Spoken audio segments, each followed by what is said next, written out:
Hey there, everyone, and welcome back to another episode of We Should Talk. Now, this week, Amber and I are talking about something that has been pretty high profile in the news lately, and we're going to give a trigger warning here. We're going to be talking about the Lindsay Clancy trial, which, it's a heavy topic. And while we're here to talk about the trial itself, it's not really what this episode is. This episode is really about everything that sits underneath a case like this. We're going to talk about postpartum mental health, the real nuanced version, not the version that is simply, the quote unquote baby blues on one side or psychosis on the other. Like there's nothing in between. And so we are talking about what actually the experience of a new mother, our own experiences, my experiences. I prepare to be postpartum very shortly, and what it means to have an actual plan in place for support and not just a hope, right, that everything will be fine. So we dive into how the system fails women, because a case like this is not just about one mom. It's about how many women, right, get handed a 6-week checkup and a smile and are sent home to just figure out the rest alone. And so underneath all of it, we want to talk about what it means to validate a mother's experience instead of just managing her feelings, what real team-based care looks like, and honestly, the grief that lives inside motherhood that nobody prepares you for. So there's a lot going into this episode. We appreciate you all being here and joining us for a conversation like this one. We are so grateful that you come back each week to listen along with us. We're so grateful that you're here, and we can't wait to keep having very real conversations, continue growing here, and We Should Talk. So again, thank you for being here, and let's dive into the episode. Hello, and welcome back. Hello. Hi. Welcome back. How you doing? We chatted. We chatted briefly chatted before briefly. we hit record. Yes, but so I'm I kind sure of know how you're doing, but the audience doesn't. Yeah, I'm sure it feels repetitive to anybody listening that I'm continue to hang in there, feeling August, almost 9 months pregnant. Just, I'm pretty good. I'm pretty done, and just tired and not necessarily sleeping great. But I was telling Amber that I'm feeling organized, which I'm doing all the things that I can control right now, which of, rearranging my house and, getting all of my ducks in a row in terms of just all the admin side of things to prepare for leave, preparing clients. But beyond that, the nursery's ready. I packed the baby's bag, the new diaper bag for the hospital. Later today, I'm going to finally pack my bag. And then I think that'll be like the last thing on my list. And then we wait. So that's where we're at. I love that you said I'll finally pack my bag, and you still have like 3 weeks. Like I was like, we have 30 minutes. Like I've dilated to an 8. Let's throw some stuff in this bag and let's go. It just shows That's like so how true. different I feel like our probably are. Sure. Like, are you kind of type A? Are you a little type A? I'm very type A. I'm like type totally B for sure. Me and my friends always joke around about that, because like I have this one type A friend, and she'll always be like, did you get this for the kids' school or whatever? I'm like, what are you talking about? Like, no, can you send me a copy of yours? Yeah, and sure. So I just love that you're like, I'm finally gonna get my bag packed, and I'm like, girl, you are like so ahead of schedule. You're doing great. It's true. I don't think I did this the first time, to be honest. I think the first time I was so like, la la la. Like I do think I waited until the like scheduled C-section the night before to just get it all together. Okay. But this time I feel like I'm just seeing a lot of people go early. There's these Facebook groups for delivering in September 2026. And so I'm in one, and like you can see like all these people that are going early. And so I think it's probably this bias of like I'm seeing it, and so I'm like, it could happen. So I should be prepared and ready. But yeah, I'm like trying my best to be on top of it. And usually I am, but I feel like I'm a type A, but I have a cusp of some type B qualities too. Where I'm very, I could care less about this or that. But I would say overall, anyone who knows me probably would think a little bit more type A. So I think I'm the same. Like, I'm mostly type B. Like, I'm not super detail oriented, but then certain things I'm type A. Like, if we have plans, I'm not like a go with the flow girl on plans. Like, I'm like, okay, I need to know what we're doing for the holidays a month ahead and be starting to plan, like, what the meal's going to be, who's hosting, and all of that. So I feel like I resonate with that a lot. Like, I'm kind of, I will throw shit together at the last minute, but I will also need to plan. I need to plan ahead. Exactly. Yes. Well, I love this. I think we need to speak about more that we're not all just inside of one box of our type A or type B, just like our attachment styles. That we can expand beyond them. I'm so curious. How are you? How is there flooding by you? I mean, what's going so it on? it didn't impact us directly in any way, thankfully. But yeah, the areas that did get impacted, there's a lot of really close areas near us. Noblesville got impacted quite a bit. And then in Carmel, there was this whole road that got destroyed. I don't know if you saw any pictures of that, but it's like the road is just like completely cut in half. And it's really scary, really scary. I think they said it's like historic levels of flooding that are happening. It looks biblical to me. Yeah. Well, yeah. And for those who might not know, so Amber's located in the Indianapolis area, and Indiana has just been hit so hard this past week with so much flooding. And even in the Northwest Indiana part, they've been many areas have been without power for like a week plus from some terrible storms last week. So, awful. No fun. Our power did go out for a couple hours, and I felt like Pioneer Woman. I was like, okay, guys, we're really roughing it right now. Okay, 2 hours without power. Like, how are we gonna survive? You know? Oh my gosh. And so I'm glad ours. Feel extremely lucky that like none of this impacted us, and luckily the community has really come together, and a lot of the donation spots and stuff have been filled to capacity already, and there's just all the people, all the Hoosiers are just coming together and helping anybody who needs it. So that's been really great to watch and to see. I'm so glad to hear that. But really scary. Terrifying. Wild. Where my family has a lake house in northwestern Indiana, a tree fell on actually my sister-in-law's family's house there. And my 4-year-old, or almost 4-year-old Michael, he's now, like, we were around there when it happened, and we saw it, and he's like, you were there when it happened?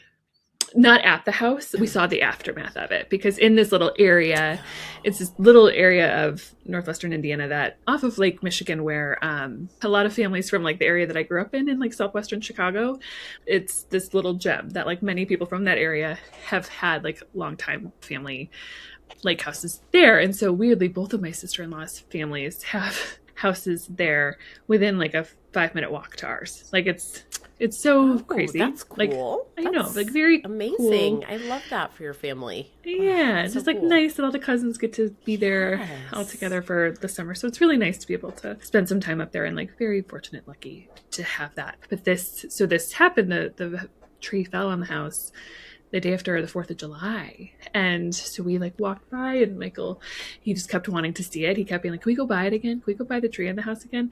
And now with all these storms, he's like just processing right in real time out loud. So he even went to my mom the other day, like, Nana, do you know that trees fall? And sometimes they fall on houses, and then they fall on cars. Oh my God. And I'm like, so and then they fall on the street, right? Or they don't always hit things.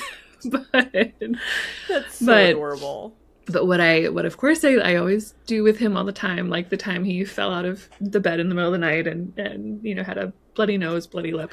Aww. Like just focusing on, okay, traumatic thing that happened. How do we give a safe ending to the story? Right? So like, this happened, right? The tree fell on the house, or you fell out of bed. And that was really scary and surprising, like validating his feeling.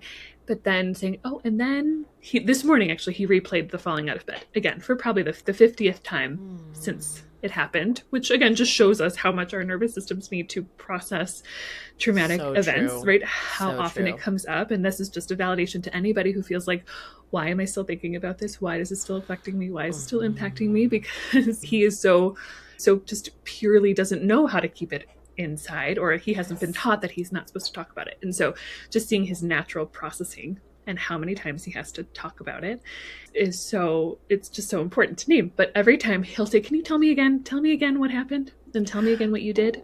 And I said, I heard you fall. I came into your room, I picked you up, I held you, right? I hugged you when you were upset. We cleaned you up in the bathroom. We came back into your room. We read some stories. We were safe in our bed and we felt better and we went to sleep. And our nose and our lip healed and we're okay. We ended the story with safety, which is, I think, tip for anybody with kids, but also adults, that when something traumatic happens, it's not always that the trauma itself is the thing that's going to linger and impact you forever. It's the story around it. And you can create the story that brings an arc and a resolution of safety. And that is going to help someone internalize the traumatic experience so much better than if they're left hanging, which again, we talk a lot about childhood trauma. So many of us were left hanging to not be able to process what was happening and find safety on the other side of it with anybody, which is why it impacts us for so long. So that with the trees, with that, we've been really practicing that this summer. And honestly, I've used this example with a few clients lately because it actually is so validating of what you're processing, you're not supposed to be over it, right? You're supposed to be really internalizing it and processing it again and again. And how do we just bring in some safety as a point to close the loop, to bring some resolution to the story? Yeah, that actually, I was thinking as you were talking about that, and I was just thinking to myself that and it's never too late to do that. We can bring the safety and the resolution years later, right? Exactly. And a lot of what you're talking about feels familiar to narrative therapy, which is so much of the work that I do love to do with clients. And that is really you get to control the narrative in this. Are you going to be the victim of this situation for forever? Or are you going to be the overcomer of this situation? Are you going to be the survivor of this situation? Right. And we don't just get from the one place to the other instantly. It takes a lot of time of sitting and having the grief over, I fell out of my bed. I was a victim to this. I was scared. Oh my gosh, what happened? Before we can necessarily move into the safety and the resolution too. Right. And so I love that you named that and that you use it for a metaphor for clients. And we may have not had parents that did that for us, but we can still do it for ourselves later on. Exactly. Even years later. Yeah. And it goes right to what we were talking about last week, right? The inner child work, this attuning, even if you didn't have the parent that came in to sit with you on the bed, you get to envision yourself doing that to all the younger parts of you coming in and just envisioning giving her that hug and letting her know that this was scary, this was overwhelming, what you just went through, and I'm here. I've got you, right? Your feelings are okay. I'm not going anywhere. You're safe. And that is such a beautiful way to be able to impact all of those unresolved stories from long ago and even currently. And just validating that it hurt, right? Just even saying that. I think of that, when my kids would get hurt and they would come running to me and they always do these guttural screams, which I, as a somatic therapist, I'm that's necessary. But sometimes I'm boy, did your leg just get chopped off? What the hell? But you just come up to me with these guttural screams and then just run into me, and get held. Yeah. And I just say, that hurt, didn't it? That hurt, didn't it? And sometimes that's all we really need is just to have that validation of, man, that hurt. That hurt, right. Didn't it? It's what you are experiencing is valid and real. Yes. Mm-hmm. Oh my gosh. Yes. I love that your son gets that though. What a beautiful blessing for your son. Yeah. I was thinking when you were telling me about what he was, when he's going on about trees fall, I'm thinking of my youngest. He just turned 6, but he would whenever he knew stuff, like he would really be presenting it like matter of factly, Sure. like, I need you to know about this. And sometimes it would be real, and sometimes it would be just like stuff he would make up, like, because he's very much like I want to be the one who knows, you know? Yeah. And I'd always be like, so he's going on and on at like bedtime or whatever, and I'd be like, oh, really? You know, like, as he's telling me these stories, some of them are like, oh, okay, trees can fall on houses. That's real. Some of it's like, did you know that, like, and it's totally just like made up. And I'm like, oh. And I'm like, so when did you learn about this? And or how do you know this? And he's like, I always knew that. And that was like my favorite phrase of his. He doesn't say it anymore. So cute. But he just always be like, I always knew that. And I'm like, oh my gosh, I love you so much. And so now whenever I think about like asking somebody like, oh, where'd you learn that? Like, I just hear that little voice in my mind, like, I always knew that. Oh, it's so sweet. So cute. Oh my gosh. Yes. Man, I like, of course they grow up, but like, oh, these sweet moments and sayings and phrases that, oh, you just want to hold on to forever. How sweet. Yeah. His nickname is Tiny Tushy. And he's recently been very emphasizing, like, you can't call me Tiny Tushy anymore. And it's so hard for me to respect that, because I'm like, but you're my Tiny Tushy. And so, but I told him, like, okay, I won't call you that anymore, because he really doesn't like it. So I've had to be getting out of the habit of calling him Tiny Tushy now. Totally. And that's been hard. That is hard. Oh. That's with Michael too. He everybody just called him Baby Michael for his, first, honestly, he's 3, still for 3 years, because my husband is Michael, and so he's Baby Michael. But even if some of my friends' kids will call, oh, Baby Michael's here, and now I'm not a baby. I am not a baby. I'm Michael, just Michael. Oh, it's so cute, but it's so hard, because it's like, but I do have to warn you about this, because we are talking about it, and then we can move on. But your Michael is gonna seem so big once that baby comes. Oh, I know. And that is weird and hard to take, because it's like he still feels like baby Michael, right? Yeah. But then when you see him next to new baby, it's gonna be like, you're so grown. Like, it's crazy. And so just be prepared for that, because I do remember that. And with my youngest, I still feel like he's still such a baby, even though he's 6. But like with the other 2, when the next one would come, it would just be so eye-opening of like, you're so old. Like, you're such a big boy. Yeah. So I definitely, even as I'm putting like all the little, the little sleepers and onesies away, I'm like, oh my God, you're going to be so tiny. And then looking at him, I'm like, this is going to be quite the shift in perspective, for sure. Oh yeah, it's weird to see them like be so old compared to the baby. Yep. Oh boy, it'll be here so soon, as every day he asks, is it September yet? Like, that's almost, cute that he's excited. I love that. He's very excited. Can't wait. Get there soon. But I know all of this kind of ties into what we are talking about today, which should we do a trigger warning? Yeah. That's a good idea. I was going to say, I think we probably should. Yeah. Just for anybody listening, that we were going to talk a little bit today about postpartum and everything that's been going on in the Lindsay Clancy trial. And it does involve some pretty horrific details. And I don't know that we'll go over those specific details. Probably not. Yeah. But just for anybody who may feel like that might be too touchy of a subject to listen all the way through, like, we totally get it if you need to turn the podcast off. Totally. Absolutely. Do what you need to do for you. For anybody who isn't familiar, Lindsay Clancy is on trial right now. She was a mother to 3 beautiful little children, and she ended up killing them and then attempting suicide. And so her trial's really been all over right now. And the topic of postpartum psychosis has been really prevalent, because that's what the defense is saying, that she shouldn't be found guilty because she, had been seeing lots of professionals. She had been trying to even get admitted into inpatient treatment.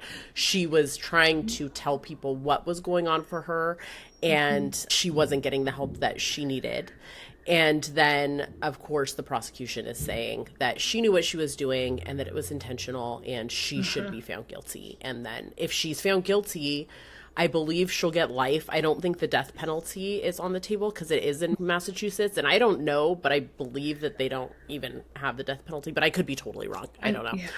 I don't know much about which states do or which states don't. Right. And then if she's found not guilty, she would still be admitted to a psychiatric hospital, I believe, until they feel she's safe to get out. Sure. Yeah. So that's kind of just like a very brief overview for anyone who's not familiar with it, but it's been all over and everybody's been talking about it. Yeah. And I think too that in us talking about it, right, is not to like sensationalize the trial totally. In any way, but I think what I am noticing that I am experiencing myself in taking in all of this information, my algorithm is full threads, right? Like all of it is just full of commentary about the trial. And of course, as a woman who will be postpartum very soon, it's obviously brings up a lot of feelings and emotions of, what I remember from postpartum the first time, when I see so many women be able to acknowledge because in the trial, they are sharing a lot about, her journal entries, her inner thoughts that she wrote, right? She wrote a lot down about all these thoughts that I think so many mothers have had. I'm so overwhelmed with my children. I love them so much. I want to be the best mom that I can for all of them. And just it being impossible to do so, especially when you have multiple children. And they're all at those ages. Her kids were, I believe, I want to say like 5, 3, and 5. Yes. Yeah.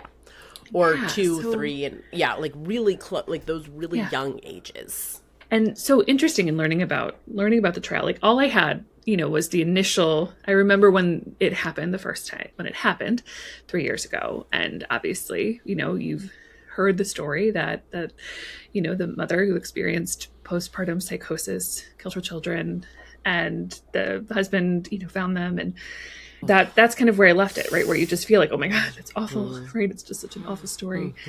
And here now, as we're getting, again, more of a window into what was really happening, like there's just, and I can see like so many women rallying around her because number one, we can identify with all the feelings she was having because she was so communicative. It's so clear in what she was writing that she loved these kids so dearly. I heard or read about when she had her first, and she worked as an OB nurse. Yeah. And when it was like the middle of the night and she was looking at the camera and sees the baby crying and can't get a hold of her husband and literally sends a welfare check. I'm like, I can resonate with that so much. Like I'm addicted to the camera, right? Even still I watch it. Like he's since 3 and he's fine, but I'll still watch the camera sometimes because of the anxiety, right? Around, are they okay? Yes. Are they okay?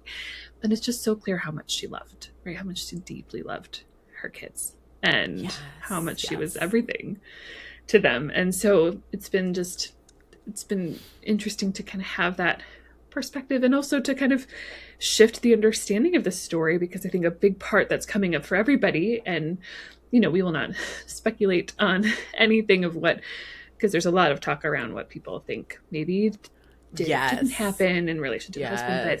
But what is so clear is that she wasn't necessarily getting the support she needed, I think, from her partner. And again, this is just based on the information we're seeing. But I'm curious kind of your initial impressions and what's coming up for you around it. Yeah, well, I love that you just named not sensationalizing it, because that was when we talking about this today. I think it's such an important topic, and that's why I really want to talk about it with you, especially both of us, like having had experiences postpartum and things like that, and just being women. And at the same time, I do see a lot of sensationalizing of it. And even like when we talked about with Nick about like just remembering these are real people, like their children were murdered. Yeah. And so we have to treat it with the utmost respect. And so I see a lot of people commenting on like, he did it. He did this. And I just feel like that is so horrendous because there's no evidence that occurred. And so you're talking about a man who, you know, whose children were murdered. His wife is having postpartum psychosis. So he's lost his entire family, you know, in one evening. And so I think we just have to be really gentle and really respectful and just honor that we can talk about what we see in the story and also not sensationalize it, not make it into some story. Like I've seen people, even therapists, like using the case to advertise for their own services or for their own, you know, like freebies or whatever. And it's just like, that's not right. Like, let's not do that. Let's have respect and let's really treat the situation with the gravity that it deserves. And highlight, like, really what it is we're highlighting such a broken system. We're highlighting. Ooh, that's totally what I was thinking. Yeah. Like a broken system of support and just, like how crushing it is when she did everything right beforehand. This wasn't hidden. Like it was so clear. She was making it abundantly clear to everybody around her what was happening and how scared she was and how it didn't feel right. Yes. And so I think for me, what comes up is exactly what you said, is as someone who's been a part of the system, as someone who is even, you know, like I have had struggles with postpartum. I never had postpartum psychosis at all, not anything like that. But I definitely had a lot of postpartum depression, depending on which child it was. I had postpartum anxiety. I felt completely alone in those early days. And like in our country, really, like in the US, none of the customs that, you know, that they have in other countries and cultures to gather around and support the mom exists. And in fact, it's quite the opposite. It's like you are not only expected to give birth, you're like expected to go back to work within 6 weeks. You are expected to get up and be cleaning the house, you know, when you're still freaking stitched up or in diapers after having your child.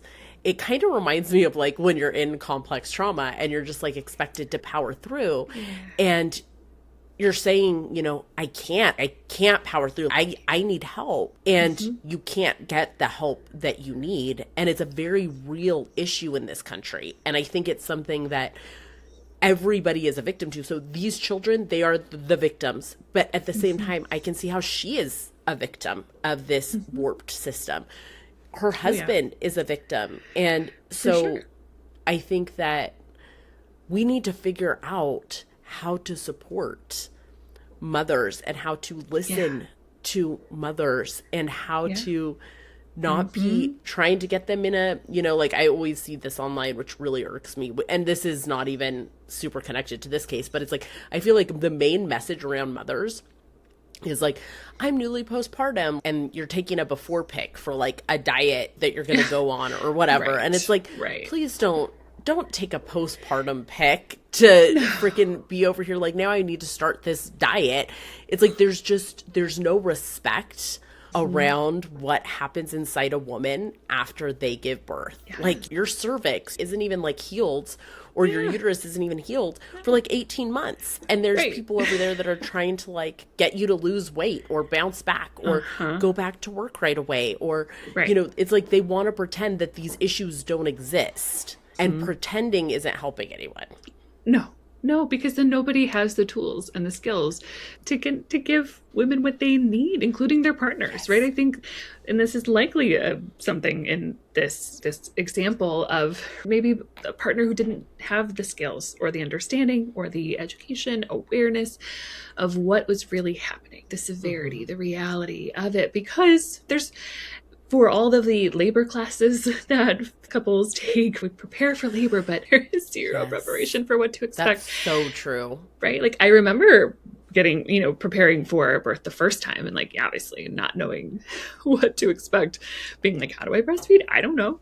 I guess we'll figure it out. Like, I don't know what's going to happen. And, you know, like it so deserves its own course, its own, like, just talking about it more. I think just even passing it down from generation to generation, which I'm sure, I know families have done, but I think what this case has really highlighted is just, again, like, whoa, we're not talking about it enough. We're not addressing it enough. We're not taking it as seriously as we should. I think we've all, in our experience of it, kind of felt like, all right, we just got to get through it. We know this is hard, right? We're told it's hard. We're told we're not going to sleep. We're told that, you could experience depression. You got to fill out the little questionnaire when you go back for your 6-week follow-up. It's truly when there's not a compassionate space to be able to say, like, hey, if you have these intrusive thoughts, it's really normal, right? You're not a bad parent. It's so normal. It's just a sign that, okay, you may need some extra support here. And how can we get that for you? Right? How can we make that accessible? Yeah. Well, and that was what this case reminded me a lot of, is I don't know if you remember of Andrea Yates. She was like, what year was that? We were like young. It was like in the 90s, I think. Yeah, that's what I was going to say. I want to say like 95, 96, right? Yeah. Yeah, somewhere around that time. Yeah. And I think she had drowned her kids in the bath, right? And none of this was talked about back then, really. At least not that I remember. But when I recently watched a documentary about it, like a couple years ago, they go into like everything she had been going through and how much she had tried to tell her husband, hey, this is going on for me. I don't think I should be left alone with the kids. And the thing that I don't get, I get everybody has jobs, everybody has to go to work, and like there's all this pressure around that, which that's a whole other thing with there not being paternity leave, there not being maternity leave, there not being anywhere that you can go to like actually get support and help, during these crucial periods of time. Yeah. But the husbands don't seem to grasp or understand, like, if your wife is saying, and I do not want it to seem like I'm placing blame on this man, because I think he is a victim, right? And I can only imagine what he must be going through right now. And if your wife or your partner is telling you, I'm having thoughts of hurting my kids and I don't feel safe around them, it doesn't matter if the next minute they're making them food or the next minute they're comforting them. That's what we feel like we have to do. That's because everybody is just like putting that on us. And so you might, if you're vulnerable enough and you are saying, I am having these thoughts, let's take those thoughts seriously. Kind of like suicide, like what we've been taught, right? Like if someone says, hey, I'm thinking about killing myself, we should never be thinking, oh, you're just saying that for attention. We should take it seriously. Every time. Something. Yeah. Every time. And that's the way I feel this needs to happen with postpartum. Like, we need to take it seriously. We need to get in there. We need to get her admitted. We need to get the kids with safe people. Like, and that's it. Right. You need to have the call out sick. Yes. Don't leave the house. Take your kids with you. Your wife has said that she's having these issues. And that's what I think blows my mind, is like, why is it like, okay, but I'm still going to go into work today. Like, where does that come from? Like, you know what I mean? I feel like too, and I kind of remember this from even like when I worked in the hospital setting, which, and again, I was in a pediatric hospital setting, so different. But I do remember this feeling because, of course, I was on the mental health team. And when it came to addressing dynamics that were happening with parents and their child, it was always this, don't blow it out of proportion. There was almost this tiptoeing around, let's say we're observing something that could be seen as abusive or something like that. It was always like, hold on, right? You can't put that claim out there, or you can't say, essentially, like, you can't name what's happening. You have to be, you have to go about you have to do all the correct to talk about this. And essentially we have to assume it's not happening, is like the feeling that I got. I was like, assume it's not happening because it's too much for us to address. And I can imagine that, like, again, I know she went into a program, right? She was inpatient somewhere. Oh, and did she actually go inpatient? I must. Okay, I know that she had tried. Okay, but she actually did get admitted. Okay. Yeah, and so like even that with I know the psychiatrist has been a topic that I think everybody wants to just assume it's not that bad, right? Because especially as a provider and as for us as therapists, when it's bad, when we can see that it's bad, the client, actually that inevitably brings up our own stuff.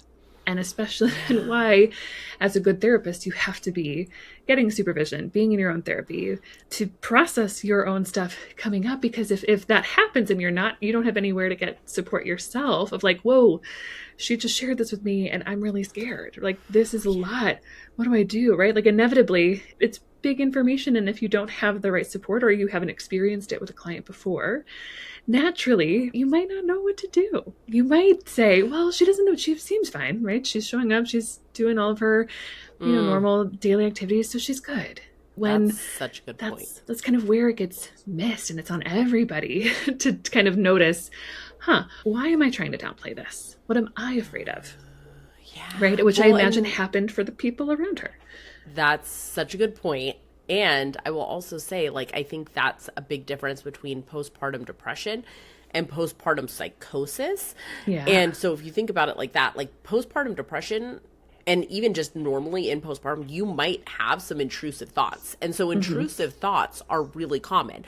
And the way that I will usually treat intrusive thoughts is I try to make them irreverent because if you're treating it like it's nothing scary, it's not like, oh my gosh, this makes me a bad person, this makes me a bad mom, then you just know, oh, it's just coming up because, it's just a thought. Your body's having a lot of hormones going through it right now. You're hypervigilant. Totally. So say someone is saying that, you don't want to then end up calling CPS or something and having CPS be involved, right? Like that as a therapist, that's stuff I always take so much precautions around. Whereas like psychosis, I think is different. Once there's a level of psychosis, like I'm hearing a voice that's telling me to do this, then I think, okay, we need to take that really seriously. But even then, you don't want to end up making the situation worse. And I think even like when clients are having suicidal ideation or something, like having them admitted is one of the last things I want to do, because most of the time it's shown it's not effective. Most of the time it shows it causes further trauma. We don't have good resources to admit people that are having these situations happen. CPS gets involved majority of the time, unless the child's being severely abused and neglected. Majority of the time, that causes more trauma if the child is removed from their home or something. I think what you're naming is also really important. Every person in that mental health field knows these systems are incredibly broken, and we don't want to cause more harm in any way, shape, or form. So we are kind of like, okay, is this serious? Is it not that serious? Like, we have to kind of figure that out. And I think it can be really hard and challenging because you feel like there's really no good answer. Like, you don't want to do nothing about it. You also don't want to have this person admitted if it's going to cause further trauma, if it's going to cause further harm. Exactly. And I think it's so important that you're highlighting this nuance, right? Because in what I was sharing before was totally in response to a client who is sharing, I'm having active thoughts of harming my child. The active thought and plan is there. And that is totally different than a passive intrusive thought, which thank you for separating that out, because that is again, intrusive thoughts are super normal. And just for anyone listening, that is very common in postpartum. And it's very scary because as a mom, you're like, oh my gosh. So, for instance, her saying, I'm having thoughts of hurting the kids. That could be like, okay, I just have an intrusive thought when I can't get sleep, when everybody's at me, like this thought pops into my mind. But that's a lot different than an actual plan and the means to do the plan. So I think it's just such a nuanced and hard place to navigate. It is. And, I think too, what I can see in this case is there is a lot of finger pointing at the team, all of the providers that failed her. And I think we have to acknowledge there is so much nuance in terms of what someone is seeing in maybe a short period of time versus what someone sees over if she had the same provider over an extended period of time, or who knew her history from previous pregnancies, who like really knew her well. And I think that's probably a gap in the system too, is that a provider can only know so much from maybe 2 or 3 or 4 interactions with someone to understand what is normal, what is baseline, and knowing too how many moms come into this who might say, I'm noticing, right, I'm having these intrusive thoughts, having these feelings, but also might want to downplay it themselves out of fear, right? If I'm really honest with you, I'm really honest with what's going on, like, will you take my child from me, or will it escalate? So it is this really nuanced, intense kind of dance that happens over like, yeah, so when do we ring the bell, right? Like, when do we say, let's escalate care here? I think that's where a safety plan comes in so clutch, because then it's like we have the things that we are doing to make sure this does not happen, and we're still not taking the steps of like, okay, we're calling CPS or we're doing this, you know? So like, for instance, for her, I think a safety plan, and I don't know, did you hear about whether or not any of these providers did that or anything? Because and not that I've heard of. For instance, like a safety plan of being like, okay, well, she can't be alone with the children. Yeah. That could have been really helpful. And I know that that's not always possible, but it sounded like her parents were able to come at different times. Like it sounds like they had a decent community around them that like there could have been, if it was taken very, very seriously, a safety plan put in place of like, okay, well, she's not allowed to be alone with the children at any point in time for a length of time as she's getting this treatment, as we're figuring this out. And man, think of how much that would have helped the situation. I mean, it wouldn't have happened, right?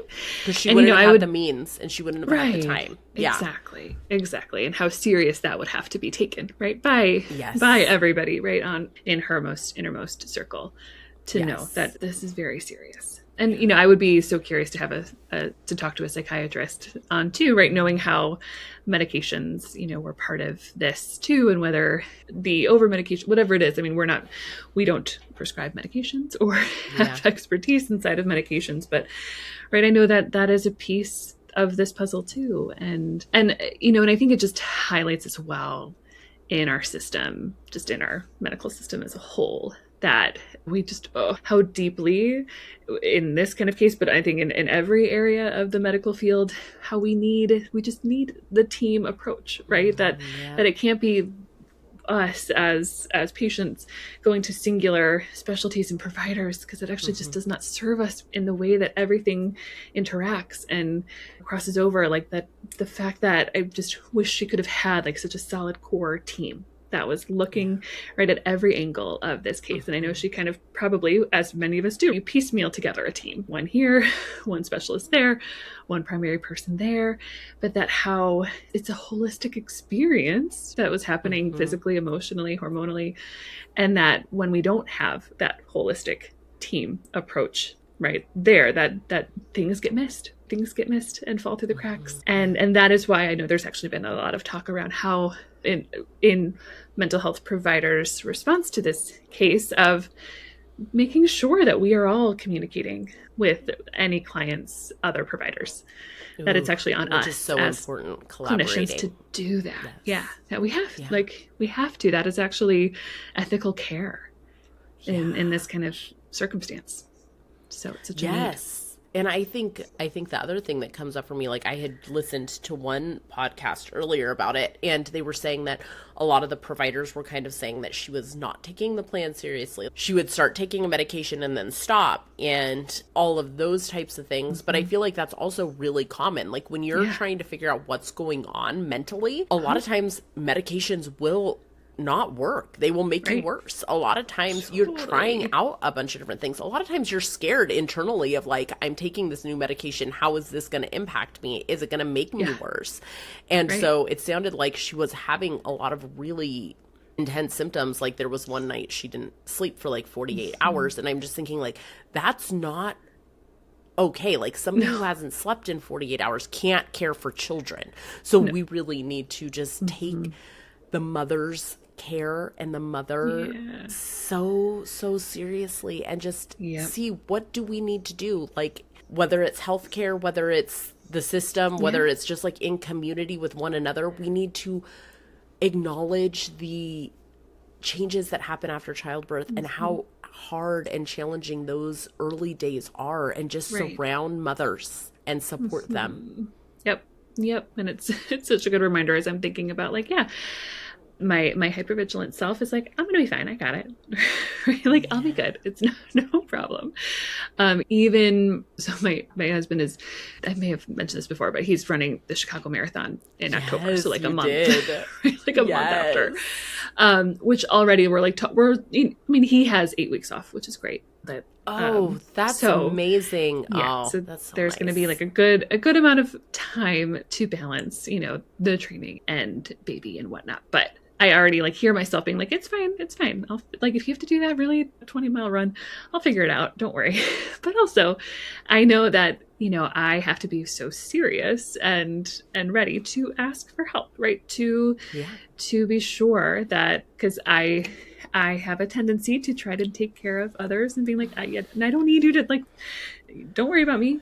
But yeah, I'm going to, this just even reading about talking about this case is such a good reminder that this can happen to anybody, right? Like this, and the experience I had the first time, which was more along just more postpartum anxiety, not necessarily postpartum depression, it absolutely can happen this time. So needing to be just so aware, have my supports in place, right? Schedule some extra therapy sessions and like just really like tend to myself. And I'm speaking to my future self right now, who again may be in a higher stress circumstance and automatically go to those older coping mechanisms, right? Those older parts that are like, I got it, I'm fine, don't worry about me, I'm good, I can operate under sleep, I can do this. So it's all of this is a really good reminder that like, no, I'm going to be sure to be very clear and open and direct about what I need, and that I have to, like I preach, right? It has to be a practice that I check in on every day, because sure, my hormones are going to change every day, and really need to be on it.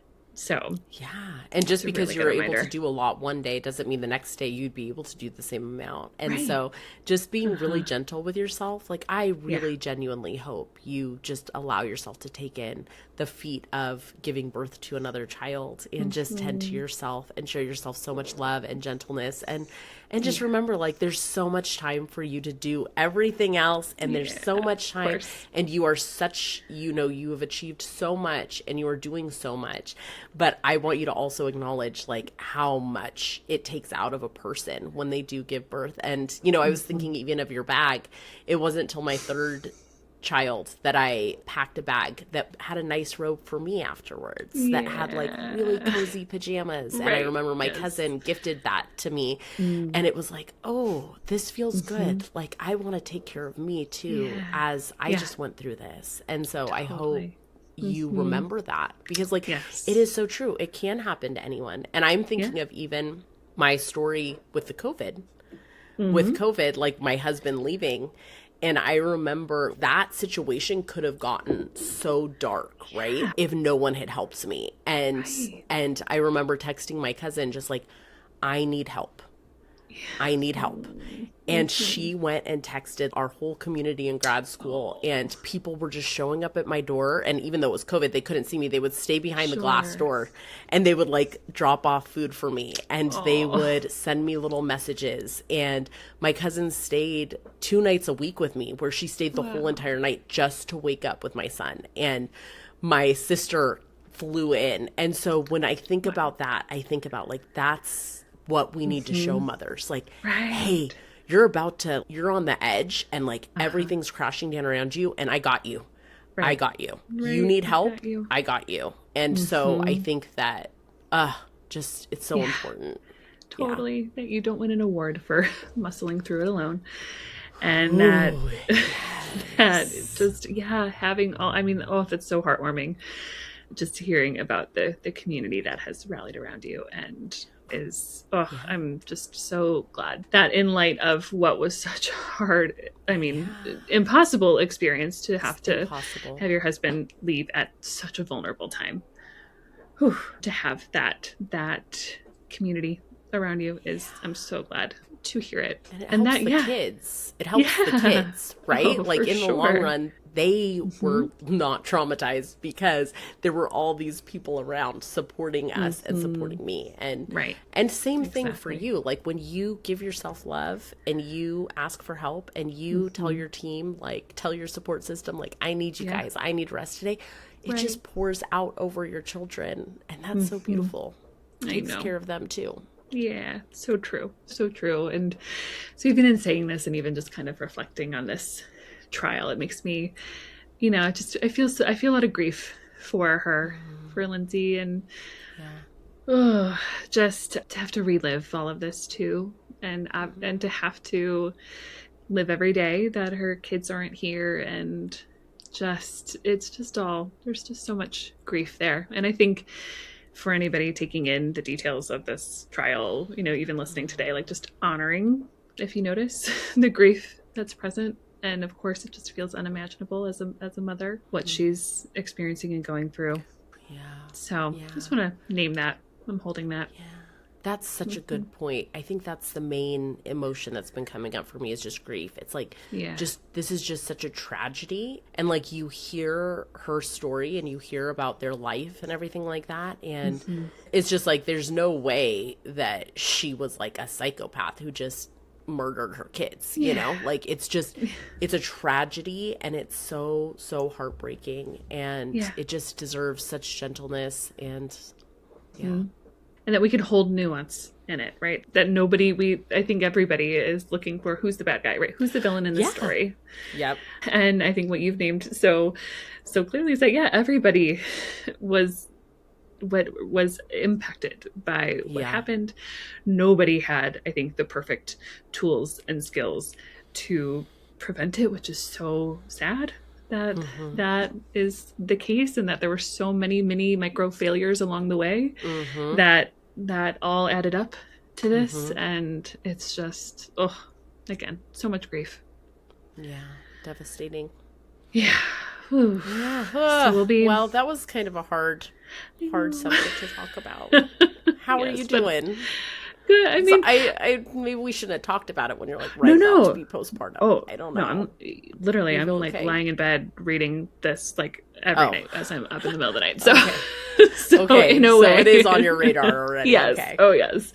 Yeah. I've been and like talking to my husband about it, and so it's good. It's good to talk about, and this is a thing, right? Of like talking about it, it actually doesn't make me feel worse or more afraid or scared. Actually, like it really highlights what I need, and actually has really forced me to think about my plan, right? To really consider and remember that, like, just because I've done this before, it doesn't mean that I'm not going to be impacted. Like, as much as I would like to think it's going to just all go swimmingly, like, no, it's going to be, I'm just preparing myself, obviously physically and mentally for what is to come, and having that plan in place, which always, right? The plan is key. Yes. Here's my support plan. So when things get extra hard, I know what to do. I know who to reach out to. And so it's tragic and awful and really important to talk about for me at this stage, especially. And I would say too, to any moms listening, or anybody who, you know, is also like thinking about having kids, just to think about that ahead of time, like maybe building your support system if it's possible. And I know it's not possible for everyone, but maybe building your support system beforehand, before the baby, like making sure you have a therapist that you already feel safe with, that you already feel like you can talk to, and that you can tell if something serious is going on, and having a plan of just like, what if I do experience this, just in case, right? Because maybe you won't, and maybe there won't be any issue around it. But I think it's a lot harder to figure out the plan when you're in the trenches of motherhood, and like you've just given birth and it's all kind of coming at you. So true. Such a good point. And that goes for partners too. Like partners, you know, think about what is my person's plan? Yeah. Like, how can I help them? How can I support them? For sure. And, you know, the partner's plan too. Because I think like what also doesn't get talked about their is own stuff. Their own emotional response to it.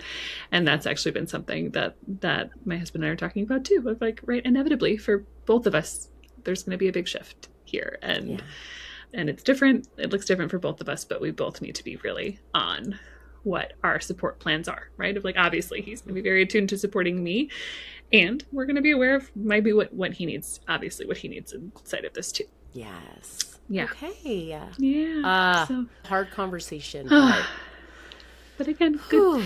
We got to have hard conversations. Exactly. Yeah. Yes. Yeah. We can't be just holding this in silence. It's hard. It's nuanced. And the more that we can model talking about something with nuance without it having to be like an all or nothing, black or white type thinking around it, the better. Because I think our world right now needs a whole lot more space for nuance and holding Ain't that the truth? many feelings at the same time. But in that, tell us what's been saving you this week. Well, I've been sick. I have not gotten sick in like over a year, so it's been a bummer. So I will just go real 40s answer here. My nasal rinse is saving my life right now. I love nasal rinses, and I'm like, why didn't I use these sooner? But man, like I am telling you, anybody, if you suffer with congestion, get some sort of like a saline nasal rinse. Great. It will help you get better faster, and it will make your sinuses clear. When you were super congested. Oof. That is my commercial for nasal rinse. Good to know, as we're all, I'm sure all the illnesses are coming everybody's way with back to school and whatnot. So good to know. Wonderful. How about you? What's been saving your life? I don't think there's been like a specific thing, but my son and I have had like so many really sweet moments this week. We're really I'm being very intentional about having like really meaningful time with him. And yesterday I went to like just lay down for a good like 45 minutes between clients, and he's like, "Mommy, can I come lay with you?" And I was like, "Yeah, of course." And we just laid there and like just very sweet. And out of nowhere one day he's like, "Mommy, you're the best mommy in the world." And I was like, I want to bottle that up. And of course I don't know if you've seen the trend of parents telling their kids how that they are their favorite person. I don't know if you've seen any videos. It's very sweet. I haven't, but that's so cute. Yeah, and like you see the kid's face in response to the parent talking about why they are their favorite person. And so I've been I love that. Telling that to him every day. Why he's my favorite person, and all of his everything I love about him, which of course touches on the really being that mirror for him. And that every time we do that with our kids, especially, we are helping them to internalize a higher sense of self and self-esteem, and having to reflect that back to them and be really intentional about it is another version of inner child work and healing, to be able to give that to our kids. So we've had some very sweet moments, which of course are partnered with like anticipatory grief around how our relationship will shift inevitably once baby gets here, and how obviously there will be less of me to go around, but emotionally will not change my presence to him. So just, feeling all the feelings around that too. Yes. Mm-hmm. Oh my goodness. I remember all those times. Yeah, totally. It's hard, and it's beautiful, and it's amazing. I remember when I first gave birth with my second son, my oldest was jealous sometimes. So like when my baby was sleeping, I would go out and like hold him like a baby. That was like our thing for a little while. Like, so he's 3 years old, just like being held like a little baby. This is my little baby too. You're still my baby. So those moments, there is grief that comes up, but you're still going to have those moments with your baby. Absolutely. Yeah. Yes. Okay. Wonderful. Okay. Well, thanks for a good convo. All the feels. And we'll be back here next week. See you guys next week. Bye. Bye.